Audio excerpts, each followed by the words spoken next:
Yeah. Esto no es ruido, esto es análisis, esto es pelota de verdad. J media, J media, J media, J media, J media. Desde temprano prendemos el live. ¡Préndelo! Aquí no hay bulto, aquí todo es real. Hablamos claro aunque duele escuchar. La mesa está abierta, ven si quieres opinar. No vendemos humo, vendemos visión, datos, contexto y pura pasión. Cuando el juego aprieta subimos presión. Sé que el fanático tiene razón. J media, donde la pelota se siente. No somos muchos, somos poca pero ardiente. Somos la voz que grita frente a la pantalla. Si tú lo vives aquí tu corazón estalla. J media, donde la pelota se siente. Del barrio al mundo, familia exigente. Lo que se habla aquí se habla de frente. J media, siempre en tu mente. J media.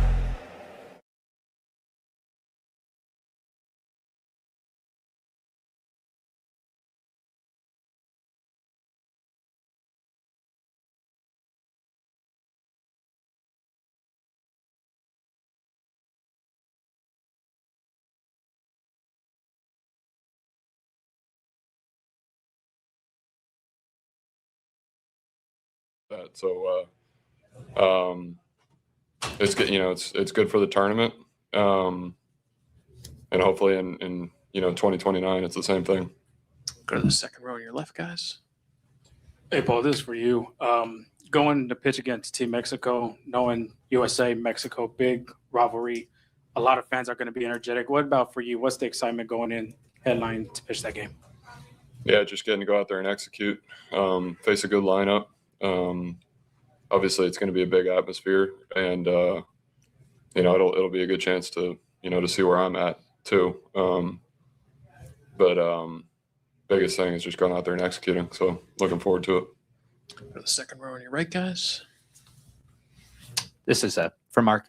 All your hitters are obviously very smart baseball minds, but what makes Alex in particular a very bright hitter? It seems like he is studying like none other. Yeah, it's funny. He's like the pseudo hitting coach in there, kind of adding on to Sean Casey and Matt Holliday. Special guy, had a chance to get to know him since 2017.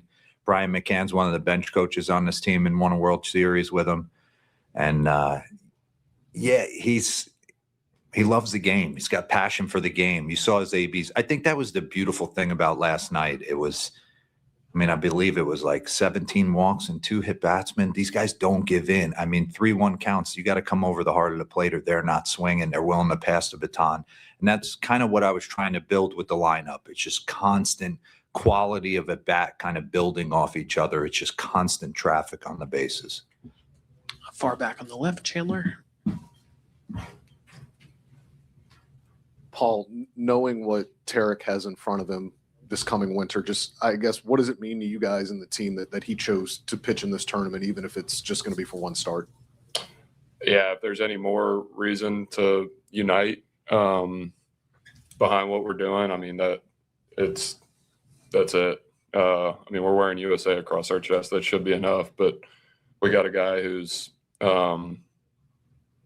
who's going out there, putting himself out there for us, for the country. That's pretty cool stuff. Really show, if this game were just about Tarek, he's sitting in Lakeland right now, watching the WBC, but it's not about him. It's not about me. It's not about any of us. It's a whole lot bigger than us. So I'm glad he answered the call. The third row on your right, guys. David. Mark, you talked about the jigsaw puzzle with the pitching, but it also seems like you're going through on with the hitting, like a lot of lineup changes today. Yeah. So how are you going about that? Both like which new guys to put in and also moving the guys around in the order? Yeah, I wanted to get everybody a start in pool play. There's no question about it. I felt like Bobby, man. He was the dirtiest guy last night. He was sweating. He had 7 ABs. Wanted to get Gunnar involved early. We had kind of moved around some guys in the exhibition games, put Gunnar at third, put Bregman over at second. I don't know how much in love Alex was with playing second base. So I kind of just wanted to see that transpire. So I felt this is a perfect opportunity coming off last night to get Bobby and Bryce off their feet, get Gunnar in there, and get Ernie Clement a start. Also, Schwarber's a lot different of a leadoff hitter than Bobby Witt is. Yeah, he said that. how- He said that upstairs. He goes, you went from the fastest leadoff hitter to the slowest leadoff hitter. I had talked multiple times with Schwarbs during the season about where he wanted to hit in this lineup. He said he goes, I'm not going to change my approach, whether you lead me off or bat me fourth. So I just felt last night, kind of coming off that game, I felt it was a kind of an ugly grinder game, right? Like, felt like Brazil was making 75 pitching changes and just was no flow to the game. So I just felt like guys needed to get off their feet today. And with, I would have liked to have maybe gotten Judgy or somebody like that, but with Buxton getting hurt, I wanted to give him a day. Same row on your right, Evan. Mark, you mentioned getting the relievers in there. Yeah. We know about the pitch count restrictions and stuff. Without revealing state secrets, so to speak, what considerations do you have to go through when you decide which relievers to pitch?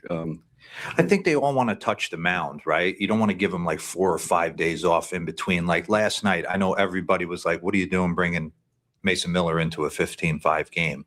But they weren't out there in the outfield when I had a conversation with him during batting practice where he's like, hey, I need to touch the ball tonight if you want me ready for Mexico, right? Like there's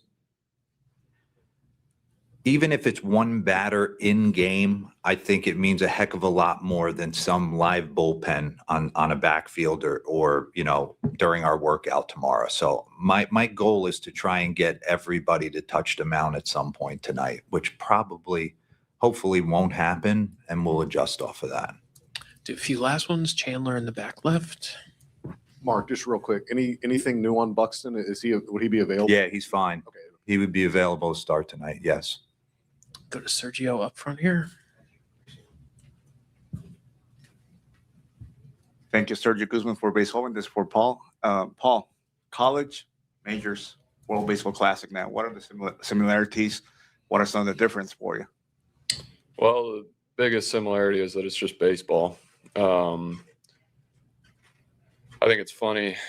I don't know. I watched the game last night. I watched a couple of other games. I almost think the WBC is a little closer to college baseball than Major League Baseball. Obviously, you got 17-year-olds out there, and you got 43-year-olds out there too. It's kind of a good mix, but just seeing how guys play the game, the enthusiasm, the energy in the clubhouse, in the dugout, on the field, in the stands, everything reminds me a lot of college in some ways. So, it's funny how, a lot of stuff changes, but at the end, it's kind of all the same. Two more. It's Sean on your left, guys. Paul, can you describe what it feels like, or I guess how different it is seeing maybe kids and fans in the stands at LSU wearing your jersey, in the Pirates Stadium wearing your jersey, but then seeing them wear a Team USA jersey with the name on the back? Yeah. I haven't noticed a ton of kids wearing my jersey, to be honest. USA jersey. I kind of like that it doesn't have the number on the front, so that you can't tell whose jersey it is when they're facing you. But it's pretty cool. And out of all the jerseys that I've had over the past few years, the USA one's the one that I'm most proud of wearing. One last one for Paul or Mark. We'll finish up in the second row on your right, guys. This one's for Mark. These games against Brazil and against GB, do you approach them in a different manner to what you do against Mexico or Italy, because there's a slight less familiarity with some of the players that you're up against? No, I don't think so. I just think, coming off last night's like kind of siege, I felt like this was a great opportunity to kind of get Gunnar and get Ernie in there and get them at bats, because they will be needed if and when we advance in this thing. It's going to take all 14 position players to get this done. Obviously, Cal's down tonight. We'll give Will Smith the start behind the dish. So, yeah, just an opportunity to get everybody in the flow. Games 1 and 2. We've had honest discussions about where I see them as we progress in this, but I think it's a great opportunity tonight for them to get out there. All right, D-Row, Paul, thank you guys so much. Appreciate it. For Great Britain, they'll be down in a little bit. Brad Marcelino, Trace Thompson, and Nate Eaton will be here for Great Britain.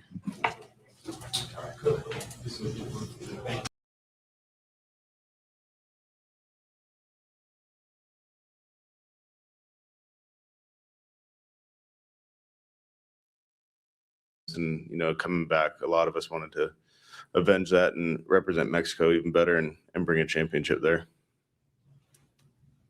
Yeah, I'm excited to get going again. The exhibition games were fun, getting to know the guys, some of the new guys. But I feel like we're ready. The team is close, and I'm excited to get it going. Yeah, on my behalf, I mean, honestly, I wish it would never have stopped, right? I think it was the team 3 years ago was really special. It bonded incredibly, and I think we picked up right where we left off. Like Ratty has said, I mean, most of these guys have it's their second time around, and some guys with more important roles. And I think guys have been excited since 23 to get back on the field, put on the national jersey, and represent our people. Other questions? We'll go to the first row.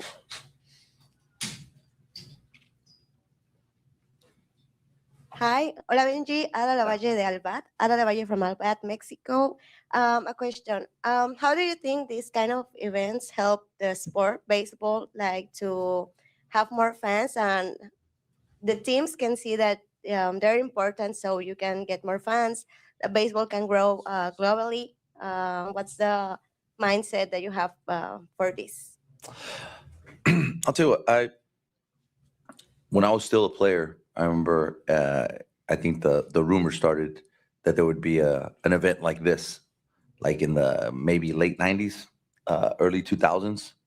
And I remember a lot of the Latin players, even though we play a Caribbean series, were still really excited to have a team with all the players that were in the big leagues or close to the big leagues.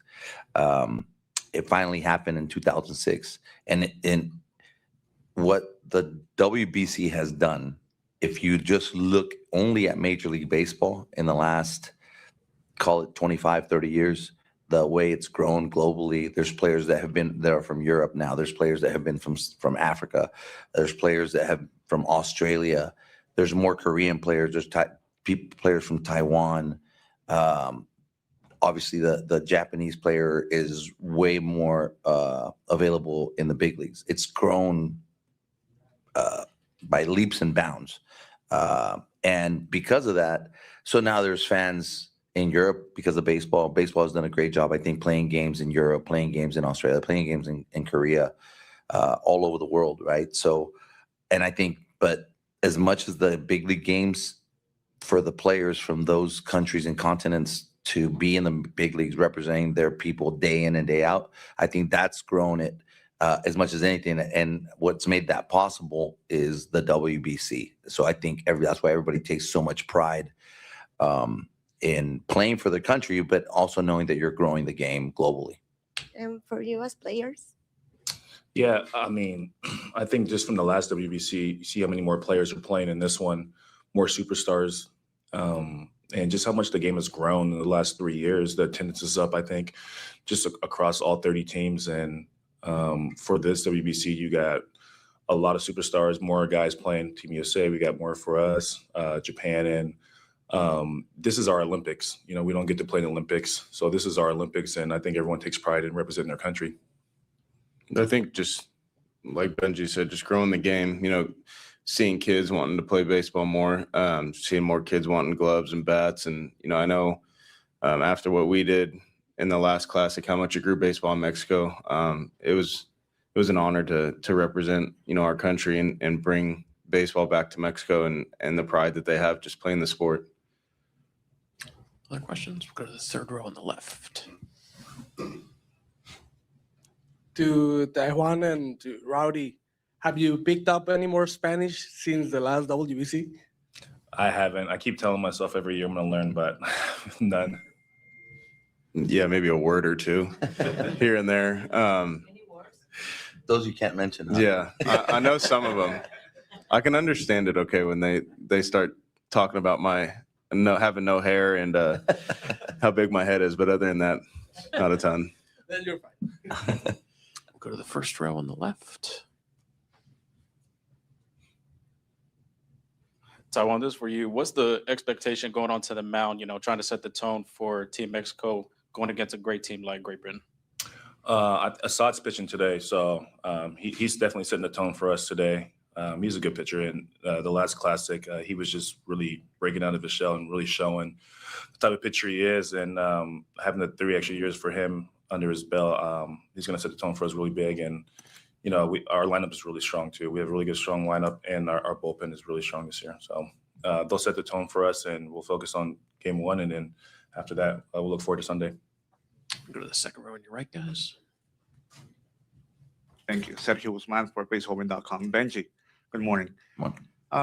You blend, this roster blends guys from coming up in the U.S., raised in the U.S. system in the big leagues, with some players coming up in the Mexican League system.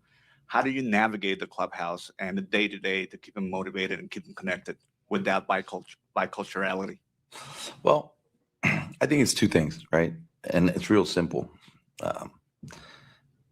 We have a goal, and whether you say it in Spanish or in English, if you say it championship, the guys in Spanish understand. You say campeonato, the guys in English understand. And the love for our country. They have, whether you guys that were born in the States or the guys that were born in Mexico, we love Mexico, and we love being Mexican, and we love representing our people. So with extreme passion, right? And then you get in the clubhouse, and then you realize that we have a lot of things in common, and that I don't know how many if other teams can say this.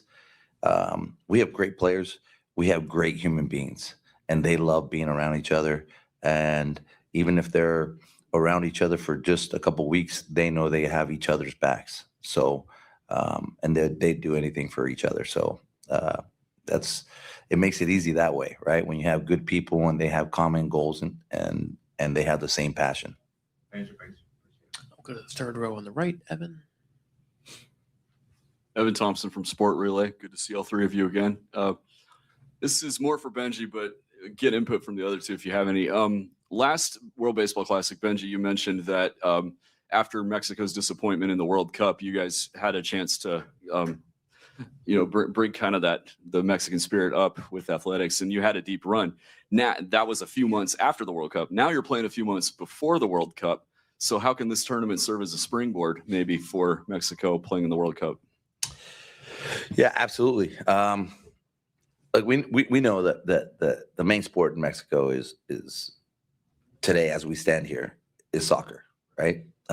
We hope to make big strides, in the next 2 weeks, to where Mexico becomes an important sport, or more of an important sport in Mexico, right? I really believe, and I've thought about this a lot. I believe when we win the championship, it's going to be one of the greatest moments in the history of Mexico. I think the greatest sports moment in Mexican history.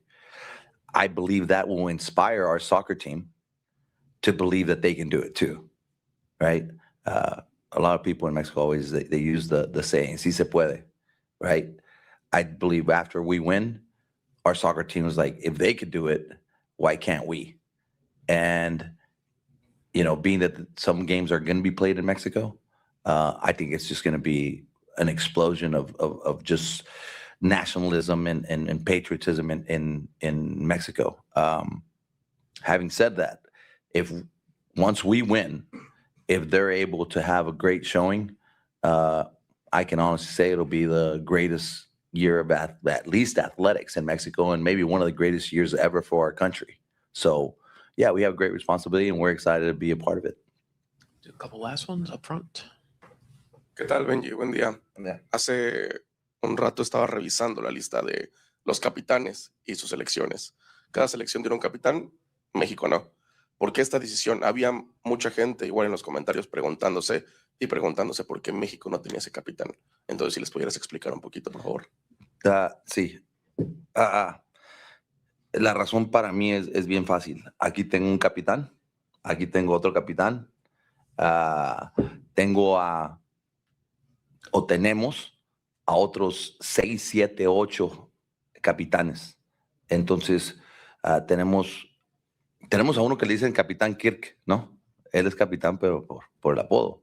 Pero él también podría ser un capitán. A Randy podría ser un capitán. Entonces, prefiero que tengan la tranquilidad de alzar la voz en cualquier momento, quien lo vea necesario, a simple sencillamente estar esperando a que uno lo haga, ¿verdad? Nosotros somos un grupo, ¿verdad? Eso es una familia.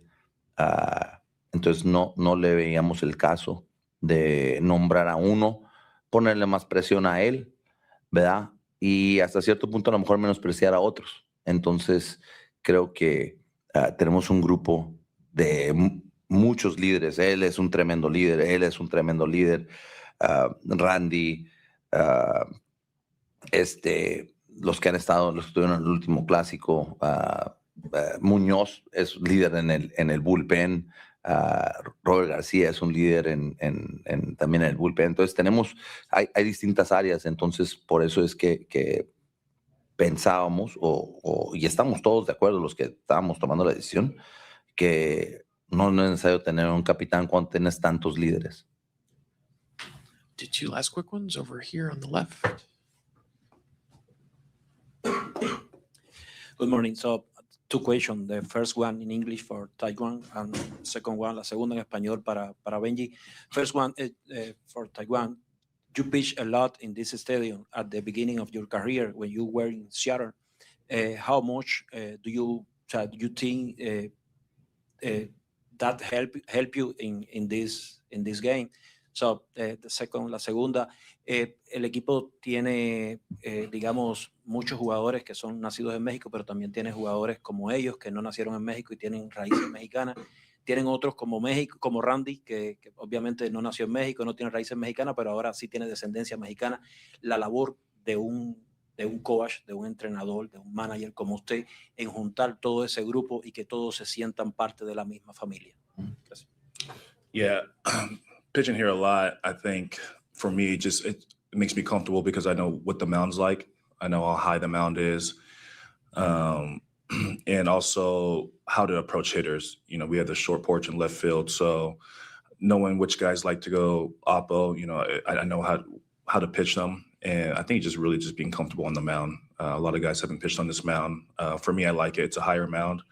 And just knowing how the dirt is and just the feel of the stadium and the atmosphere, just playing here a lot. So. Sí, mira, como decía hace rato, ¿no? Cuando hay un dicho, ¿no? El mexicano nace donde quiere, ¿verdad? No tenemos que nacer en México para ser mexicanos y tenerle un cariño y un amor a nuestra bandera, a nuestros colores y a nuestra patria y a nuestra gente. Hay comunidades de mexicanos por todo el mundo, ¿verdad? Y una de las cosas que les he comentado a los jugadores, sí estamos jugando por la victoria, estamos jugando por cada uno de ustedes, pero están jugando ustedes por la gente que hizo un sacrificio. Los que nacieron en Estados Unidos, alguien, sea tus padres, tus abuelos, bisabuelos, hicieron un gran sacrificio para venir a este país y darles a ustedes una mejor vida, ¿verdad? Una mejor oportunidad.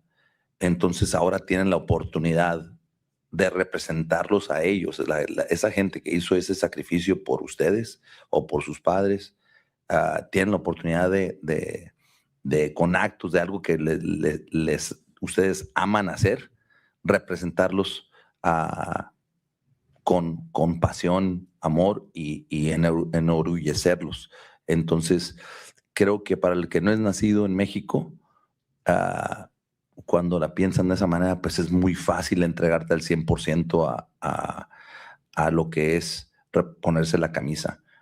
Los que son nacidos en México, creo que han hecho un extraordinario trabajo, tanto en el 23 como en esta ocasión, de recibir a sus compañeros con los brazos abiertos. A fin de cuentas, todos los que están en el roster que nacieron en México se comunican muy bien en inglés. Entonces, los que son nacidos acá hacen su esfuerzo, se dan carrilla, ¿verdad? Como si fueran amigos. Y muchas veces el dar la carrilla es lo que nos une más aún, ¿verdad? En un vestidor. Y creo que el vestidor, una cosa bien importante, nuestro vestidor, y hay que decirlo, ¿no? Y lo platicamos yo y Taiwán el otro día. Los equipos de Dominicana, Venezuela, Puerto Rico, Estados Unidos, muchos de ellos, Japón, ya se conocen antes de empezar el evento. El equipo mexicano, en muchos casos se están conociendo, se conocen el día que llegan a la pretemporada, pero lo que nos une y lo que creo hace el equipo tan especial es que algunos se acaban de conocer, pero se respetan, y la pasión de ponerse, el orgullo de ponerse la camisa mexicana, los une de una manera increíble, rápidamente, a pelear por una meta. Finish up very quickly on the left. Benji, this is for you, and if the guys want to chime in, they can. But how important it is to set the tone in this tournament, get the first win for your team, and rally to keep on going to the rest of the group of play. You don't talk no more. Go ahead. I mean, every game's important. You want to win every single one. One loss can define anything. So I think for us, we just want to get out and have a good start early. We have 4 games in the pool, and then obviously we want to advance. So it's 7 total. So ideally, you want to go 7-0 and win the whole thing. So you can't win them all unless you win the first one. So I think ideally, all of us are just looking at game 1 and moving on to the next one. Yeah, I mean, just getting the momentum off early, us being the first game in our pool, you can kind of set the tone for our team and just how the tournament's going to go. And, hopefully from pitch 1 and first at bat, we can get out there early and strike first. Yeah, like they both just said, we want to get off with the right foot and put ourselves in a great position. And the way to do that is with the victory. And our mentality is we attack. We attack with the bats. We attack on the bases. We attack on the mound. So full steam ahead. And, we're not going to look past anybody, but we know what the end goal is. And we've known this since before we got here. And once we got here, we just confirmed it. And now it's the bell's about to ring. All right. Best of luck to Team Mexico. Thanks, guys. Yep.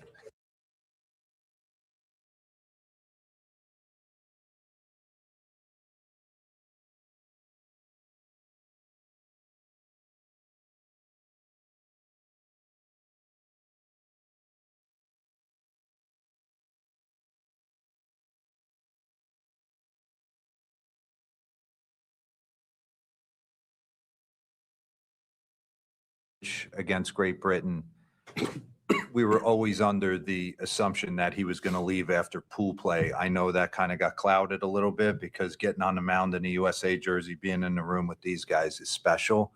But he's going to leave after tonight and go back to Lakeland and be a Tigers camp. So will he pitch again in this tournament? No, he won't. Go to the second row on the left, Michael. This is for Alex. I've seen you in the cage talking with Aaron specifically a lot.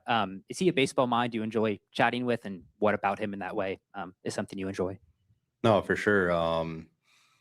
Obviously, one of the best players to have played this game, and I feel like he's super knowledgeable about the swing, about the game of baseball in general. So definitely not taking this opportunity for granted and trying to pick his brain as much as I possibly can about hitting or anything to do with the game of baseball. So it's been great. Really enjoyed the conversations, the baseball conversations, and it's been awesome to be in that room. Go up front of your left, guys. To Mark, in your game plan, how many innings do you expect to have Paul Skeens on the mound tonight? Yeah, he's capable of going 5 if the pitch count's right, but we'll kind of in game make that decision, myself and Andy Pettit. Go up front on your right here. Hi, Alex Ada from Albat, Mexico. What has been your favorite thing of the WBC till now? And what would you say to those players that are thinking about playing or doubting about not playing WBC? Would you recommend them to play?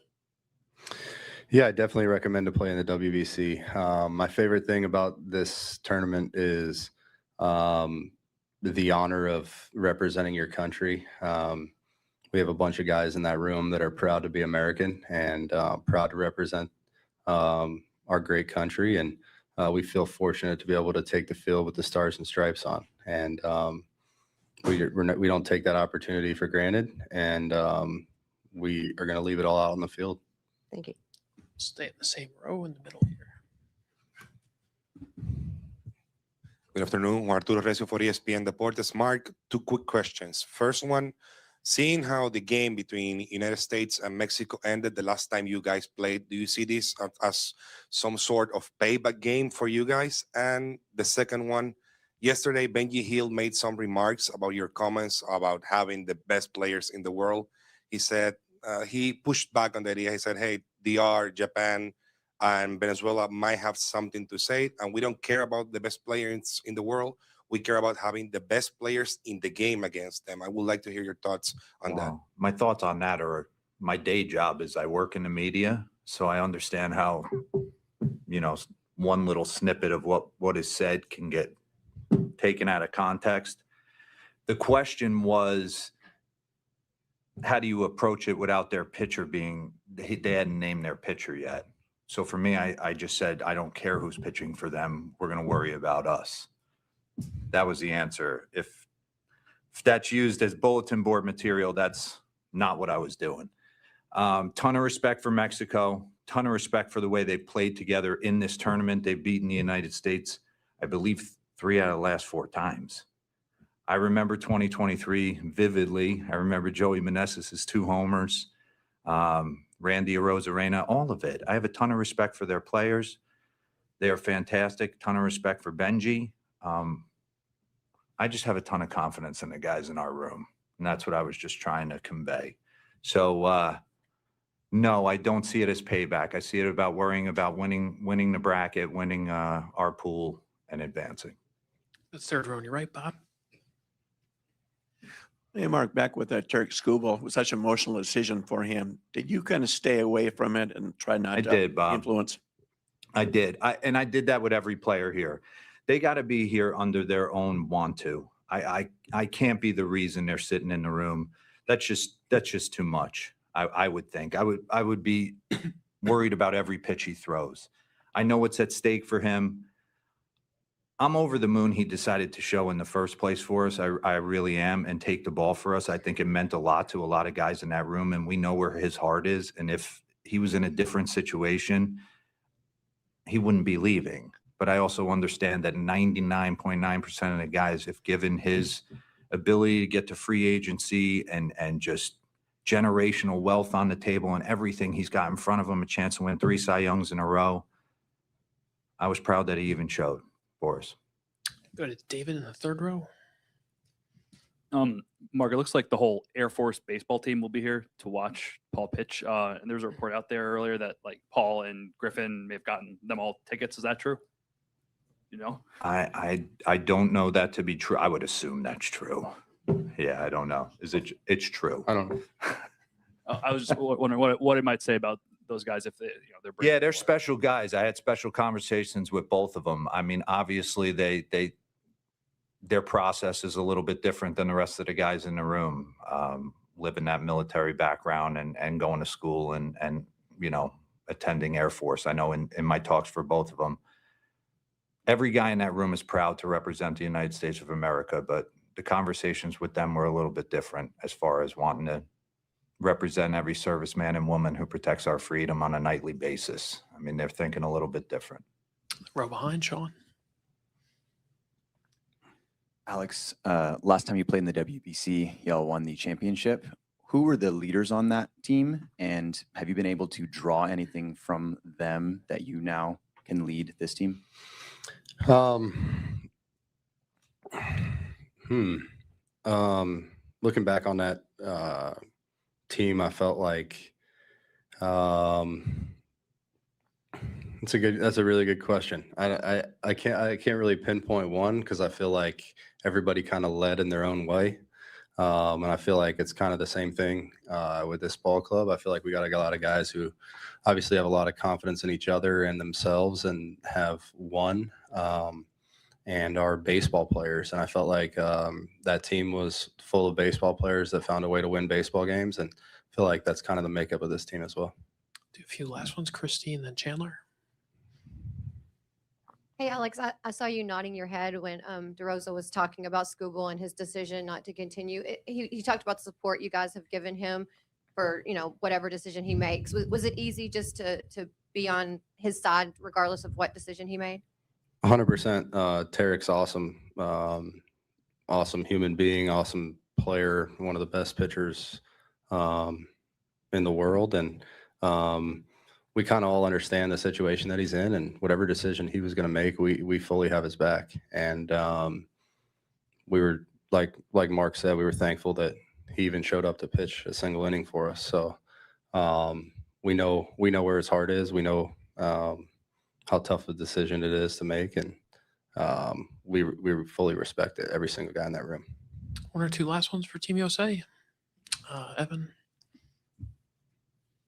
Alex, to follow on that, or Mark, sorry, to follow on that, do you think that the situation with Tarek might come up again in future tournaments, and it might even become a regular thing?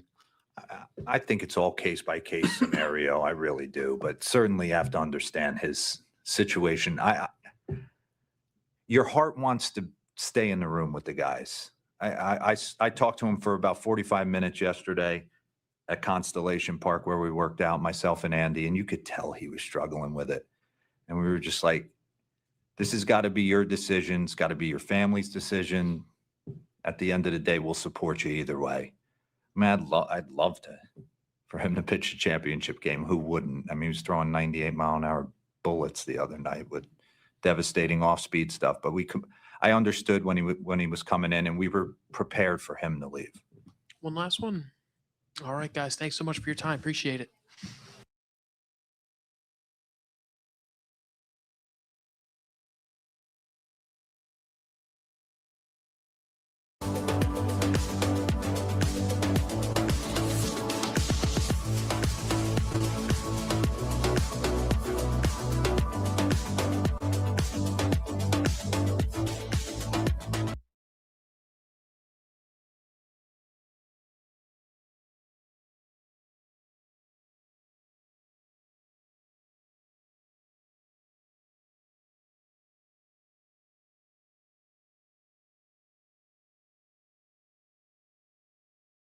México, nombrando cada uno de sus nombres. Es un partido distinto, ¿no? Y la gente lo sabe allá afuera, y supongo que ustedes también cuando descendieron del autobús lo piensan.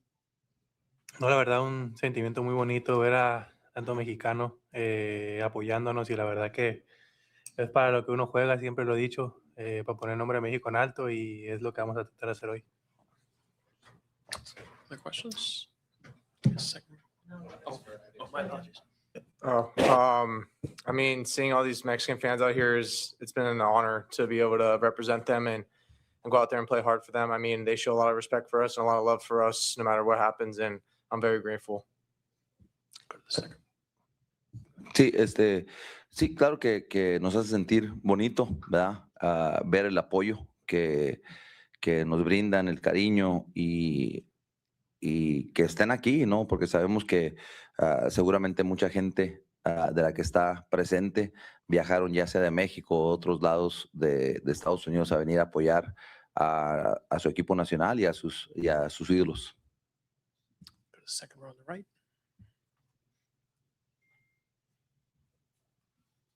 Sir, do you have a second question or no? We'll go to the first row. Yeah, hi, Ada Lavalle from Albat, Mexico. Jaren, the best learning you have taken from playing World Baseball? Definitely say my teammates. You know, it's been an honor to be able to share the field with these guys like Kirk, Aranda, Munoz. Like, I know he wasn't here at the last one, but getting to know him and talking with them on the way over, it's been honestly one of the best experiences to get to know them and connect to them. Do you recommend playing World Baseball Classic? Absolutely. Yeah, it's some of the most exciting baseball I've ever been a part of. Thank you. Stay right here. This is for Jaren. How does feel to be around, you know, a lot more like Mexicans, Mexican Americans, and just how does that help you connect more with your culture or that side of the culture of yours? Yeah, I mean, I spend a lot of time with my dad and his side of the family, so I get a lot of the Mexican culture with them. It's really eye-opening to see like how loyal and loving these fans are. You know, you don't get to experience it a lot, you know, in the MLB. I feel like we're just so spread out, but getting to see everybody together rooting for one team has been a great experience. And honestly, it's one of the best honors I'd be able to do is represent my father and his side of the family for Team Mexico. Go to the fourth row on your right, guys. This is for all three of you. I'm curious as to what you think. Which anthem is going to be sung louder tonight? I would expect both. I think by nature, Mexican people are a little louder. So even if it's 50-50, I think they're going to be pretty loud. And I guess that'll be the first contest of the day, right? So hopefully Mexico wins that too. Andres, Jaron, anything you guys want to add? No, yo digo lo mismo. Creo que, lo mismo, yo creo que los mexicanos somos más ruidosos, pero la verdad que va a ser algo muy, muy bonito y muy bonita experiencia para nosotros y vamos a aprovecharla. Yeah, I would definitely say Mexican people are just naturally a little bit louder. So just experiencing from my dad's side of the family. So I think they'll be a little louder tonight. Go to the fourth row on your left, guys. Hello, this one's for Jaron. We talked to your uncle and dad yesterday, and they mentioned how much pride they had in seeing you rep the Mexico jersey. How does that make you feel, and what does it feel for you to represent your country, or their country? Yeah, I mean, like I said, I feel like this is one of those things that I don't get to do a lot. I know I represent my dad's last name on my jersey every time I play, but being able to represent where he's from and the hard work that he's come over here and where his nature is from as being a Mexican it's one of the greatest honors I've been able to do for him. So it means a lot to me. Go to the first row on your left, guys. Para Benji, Benji, tú manejas en la pelota mexicana tanto en verano como en invierno. ¿Qué características de ese béisbol crees que se puedan trasladar a este juego para que termine de marcar diferencia de alguna manera? Pues sí, un béisbol con mucha pasión, entregado totalmente. Creo que el béisbol de nuestro país ha cambiado en los últimos 10 años, te diré, y sí alzo la mano. Cuando empecé a dirigir en México, el béisbol poco a poco fue cambiando, ¿no? Más analítico, para que sea más parecido al de Estados Unidos, un béisbol más agresivo. De hecho, cuando yo llegué a la liga, la gente, no había shifts, casi nadie corría, era a lo mejor un poquito más de compadrazgo, ¿verdad? Ahora es más de rivalidades, más intenso, más agresivo definitivamente en las bases, y eso es lo que nos ayuda a poder mentalmente y físicamente, pero todo empieza mentalmente, para poder competir contra otros equipos internacionalmente, y hasta con la cantidad de extranjeros que hay hoy en verano, hoy en día, todavía resulta que el jugador mexicano sobresale con sus facultades y con su manera de jugar la pelota. Go to your right, guys. Benji, preguntarte por el capitán de los Estados Unidos, Aaron Judge. ¿Consideras que es el mejor bateador en la actualidad de Grandes Ligas? Sí, podría ser. Creo que creo que él es el que ha sido más consistente en los últimos 5 años. Pero pues hay un bateador en Los Ángeles también que es extraordinario, ¿no? Creo que en los últimos, si te vas a 3 a 5 años, son ellos dos los que sí han alzado la mano por esa cantidad de tiempo, pero él siendo el mejor bateador, pero sin duda alguna el mejor beisbolista del mundo, es Choque. There's Serge up front here. Thank you. This is for Jaron. Jaron, speaking a little bit about beyond the field, right, outside the field, things that maybe young players don't see, players both in the United States and Mexico. What's your approach like this morning, approaching this particular game? What kind of activities you do to mentalize yourself, get you in the right mindset towards this game? Honestly, these kind of games are so fast and so sped up getting to the field. There's a game before, it kind of reminds me of travel ball when I was younger. So honestly, it doesn't give me a lot of time to think. You know, I just kind of try and enjoy the moment and be like, I get to play with some awesome teammates that I'm not going to get to play with again, maybe. So being at this tournament, I get to embrace it as much as possible and just have fun. Honestly, just keeping it simple is the most important thing for me. Thank you. Standing in the back on the riser. Any question? Your thoughts tonight of the game tonight with USA? You've beaten them the last 3-4 out of the game. So your thoughts as a team going into this game, what does it mean for both of guys, mainly for y'all? What does it mean for y'all to play this game tonight? I think it's going to be really, really, really loud atmosphere, and I'm super excited about that. So that's kind of one of the things I've been focusing on is how loud it's really going to be, because I know, like Benji said earlier, the Mexican fans are really loud when we played Brazil. So I know it's going to be twice as loud tonight. So I'm really excited. Benji, Andres, anything you guys want to add? Have fun. Enjoy it. Andres? Okay. And we'll finish up right here in the front. Andrés, me imagino que estás listo para subirte a la loma el día de hoy. ¿Cómo verías un hipotético caso, un hipotético enfrentamiento con Cal Riley, tu receptor en las Grandes Ligas? Y también preguntarte si has podido hablar con el Manny, pues lo que pudiera hacer el día de hoy contra él. Pues la verdad, para mí, no me he puesto a pensar si me toca, quién me toque. Simplemente estar listo para todos y en cualquier situación que el manager me requiera o me necesite. Yo creo que eso es lo más importante de todos nosotros, que estamos listos para cuando el manager nos quiera o nos necesite utilizar. Entonces, la verdad que es lo más importante que cada quien esté listo para cualquier enfrentamiento que tenga. Y yo creo que si me toca la verdad no sé qué le voy a tirar, pero simplemente atacar con mis mejores picheos y tratar de que salga lo mejor posible.